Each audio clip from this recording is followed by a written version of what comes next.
Ward number 3ના નગરસેવક doctor Rajesh Shah દ્વારા દત્તક લીધેલ આંગણવાડીના બાળકો અને સગર્ભા બહેનોને પોષણયુક્ત આહારનું વિતરણ કરવામાં આવ્યું। વડોદરા શહેર પીએમ આવાસ યોજનામાં આવેલા આંગણવાડીના બાળકોને આજે ડોક્ટર રાજેશ શાહ અને ગાયત્રી ઉપાસક પરમ પૂજ્ય શ્રી હર્ષદ બાબાના હસ્તે સગર્ભા માતાઓને પોષણયુક્ત આહાર વિતરણ કરવામાં આવ્યું। સાથે આ વિસ્તારમાં ભણતા બાળકો માટે આડઅસર વગર ઉપયોગી થાય તે માટે રોગ પ્રતિકારક શક્તિ વધારવા માટે અને બેબીટોન પિલ્સની નિઃશુલ્ક વિતરણ કરવામાં આવ્યું હતું। આજે આંગણવાડીના 200થી વધુ બાળકોને પોષણયુક્ત આહાર વિતરણ કરવામાં આવ્યું હતું। આ કાર્યક્રમ છેલ્લા 4 વર્ષથી અવિરતપણે વોર્ડ નંબર 3ના નગરસેવક ડોક્ટર રાજેશ શાહ દ્વારા સગર્ભા માતાઓને પોષણયુક્ત આહાર મળે જેથી બાળક તંદુરસ્ત રહે, સાથે માતાઓને અનાજની કીટનું વિતરણ કરવામાં આવ્યું હતું।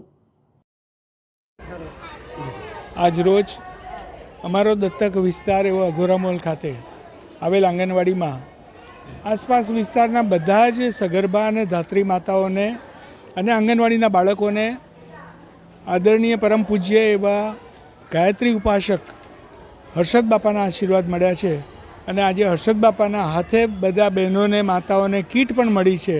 તો ખૂબ સરસ દિવસ। આજે મા સરસ્વતીના ફોટાનું પૂજન પણ બાપાના હાથે થઈ અને અમે આંગણવાડીમાં આપેલું છે।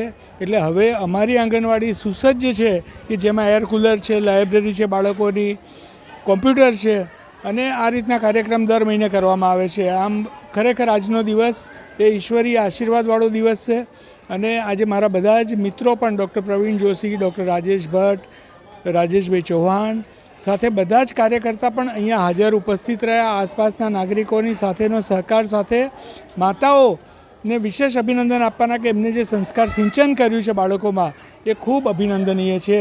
આમ આજે બધાએ સ્વચ્છતાનો પણ પાઠ ભણ્યા છે અને એમ આજે શ્રેષ્ઠ ભારતના નિર્માણ માટેનો આજે જાણે પાયો નંખાયો હોય એવો અમારા માટેનો દિવસ છે। અસ્તુ વંદે માતરમ, ભારત માતા કી જય।